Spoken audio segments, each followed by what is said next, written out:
में से निकलने वाली सल्फर डाइऑक्साइड को रिमूव नहीं कर सकते आप कैटालिटिक कन्वर्टर। बाकी 1 और 2 कैटालिटिक कन्वर्टर में होते हैं।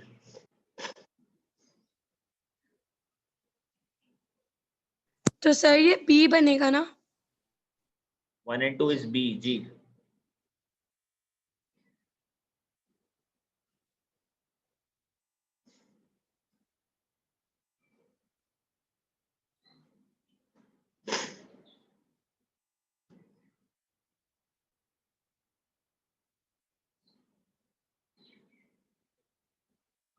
जी और कोई सवाल?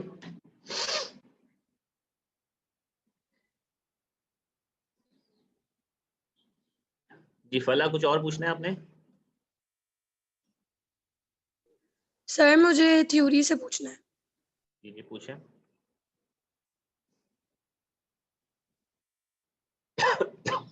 सर क्वेश्चन 2 पार्ट डी का पार्ट 2।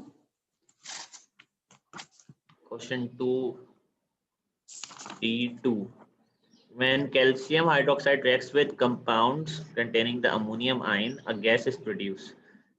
ये तो अभी जो रिएक्शन पढ़ा रहा था मैं ना, कैल्शियम हाइड्रोक्साइड तो बेस है, बेस को अगर आप अमोनियम कंपाउंड्स में डालेंगे तो जो गैस निकलेगी वो अमोनिया है।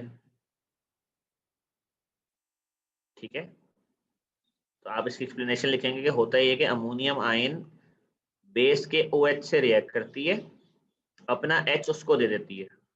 ये एरो बनाने की जरूरत नहीं है आपको, जो मैंने बनाया इस तरह बस आप रिएक्शन का एरो बनाएंगी, इससे अमोनिया और वाटर बन जाता है। ये लिखेंगे आप इक्वेशन, एक्सप्लेनेशन इसकी इक्वेशन है, गैस बताएंगे अमोनिया, एक्सप्लेनेशन ये। इसके आगे लिखेंगे आप अमोनिया इज लिबरेटेड।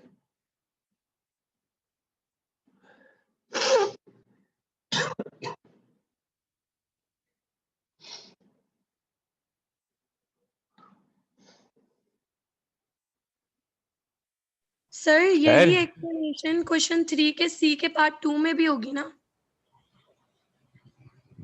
3 के सी के पार्ट 2 में देखता हूँ। 3C पार्ट 2 जी यही क्वेश्चन लिखेंगे कि आप कैल्शियम ऑक्साइड से पीछे लिखा है कैल्शियम ऑक्साइड ज्यादा रिएक्टिव है तो उसको डिस्प्लेस कर देती है, ऐसा लिखा है। वो डिस्प्लेसमेंट ही कहलाता है, लिबरेटिंग अमोनिया डिस्प्लेसमेंट एक ही बात होती है। आप इक्वेशन लिखेंगे ना तो वो वही शो करेगा कि उसने उसको डिस्प्लेस कर दिया है।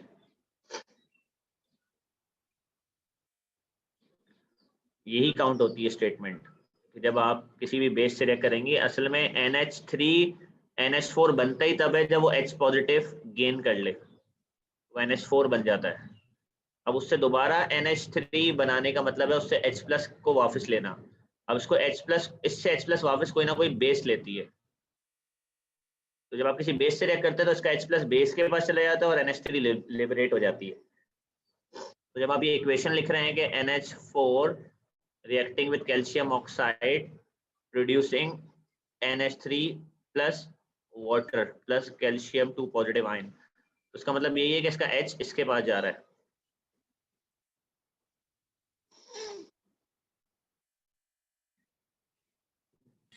सर आज तक क्वेरीज कराएंगे, कुछ नया नहीं होगा?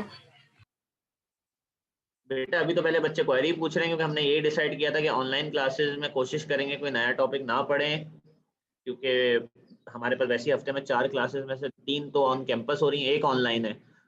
तो उस ऑनलाइन को हम क्वेरीज के लिए यूज कर लें, बाकी क्लासेस में ही पढ़ा करें तो ओके बेहतर सर। रहेगा। कोई और क्वेरी बची है?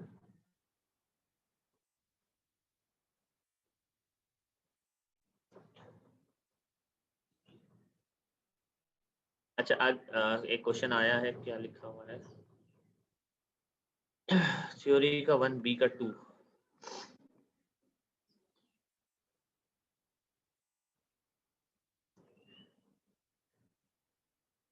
जी पूछा है, state and explain using suitable equation how oxides और नाइट्रोजन प्रोड्यूस्ड बाय। बेटा कैटालिटिक कन्वर्टर की इक्वेशन लिखनी है इधर, तो बस ये इक्वेशन लिख दें, carbon monoxide plus nitrogen dioxide forming carbon dioxide plus nitrogen, ये लिखनी है। इसको बैलेंस कर दें।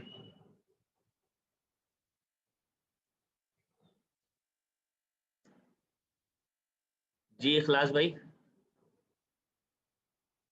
जी सर। कैटालिटिक कन्वर्टर की इक्वेशन लिखनी है ना कि NO2 कैसे रिमूव होती है कैटालिटिक कन्वर्टर से। अच्छा, और एक्सप्लेनेशन क्या देंगे सर इसमें? आप बोलेंगे हार्मफुल गैसेस को आपस में रिएक्ट करवाते हैं over the surface of platinum catalyst, जिससे नाइट्रोजन डाइऑक्साइड की ऑक्सीजन कार्बन मोनोऑक्साइड गेन कर लेता है और ठीक है। हार्मलेस बन जाते हैं।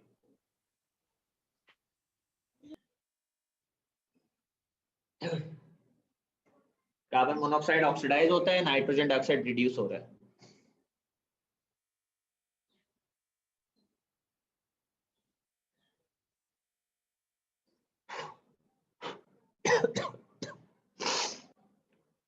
जी अच्छा, वो बच्चे जिनकी कोई क्वेरी नहीं है और उनके सारे क्वेश्चंस हो चुके हैं या उन्होंने किए ही नहीं है, वो आई थिंक लीव कर दें, और वो अगर कोई बचा हुआ है क्वेश्चन तो वो बच्चा रुके और पूछ ले।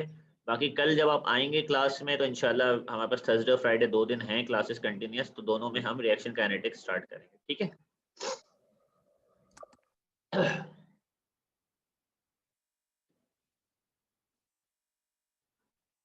बाकी जिसने पूछना है वो रुका रहे।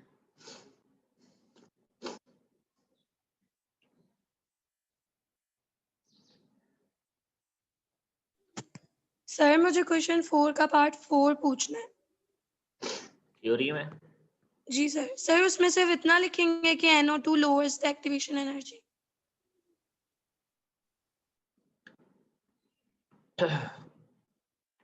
क्वेश्चन 4 का part 4। explain how NO2 can be described as a catalyst in the oxidation of, सिर्फ इतना नहीं लिखेंगे, 2 पॉइंट लिखना पड़ेंगे आपको। एक तो लिखना पड़ेगा कि वो होमोजेनियस कैटलिस्ट है, ठीक है। पहले तो आप अगर आप ये 2 इक्वेशन लिख देंगे ना तो भी एक्सप्लेनेशन काउंट होती है। यानी अगर आप यूं लिख दें SO2 plus NO2 forms SO3 plus NO, इस पे आपको 1 मार्क मिल जाएगा। फिर NO reacts with half O2 forms NO2, ये इक्वेशन लिख दें। फिर आप यहाँ पे लिखें NO2 acts as homogeneous catalyst, बस ये लिख दें।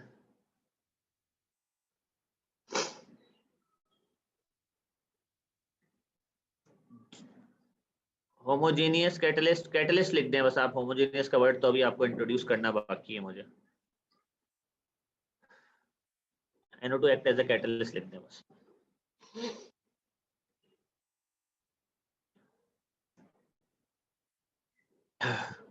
सही है फला?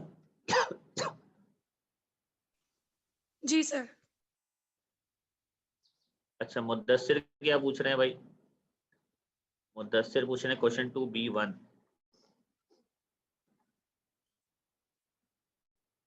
क्वेश्चन 2B1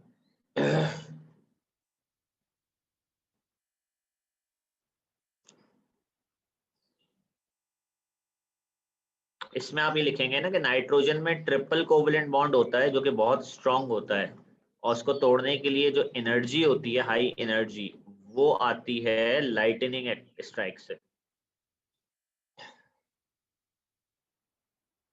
ठीक है बेटा।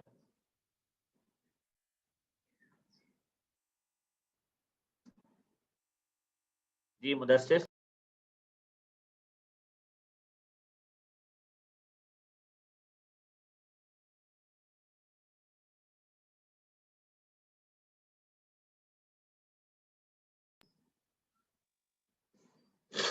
जी any other question? Sir MCQ 7 में A क्यों नहीं हो सकता?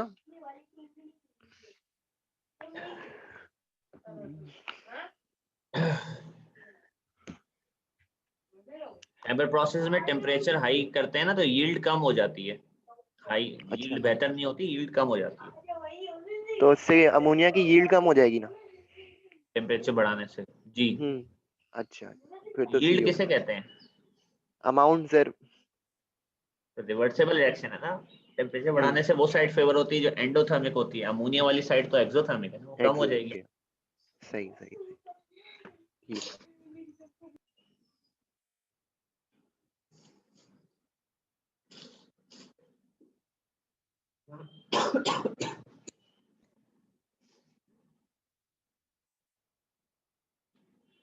जी भाई, और कोई?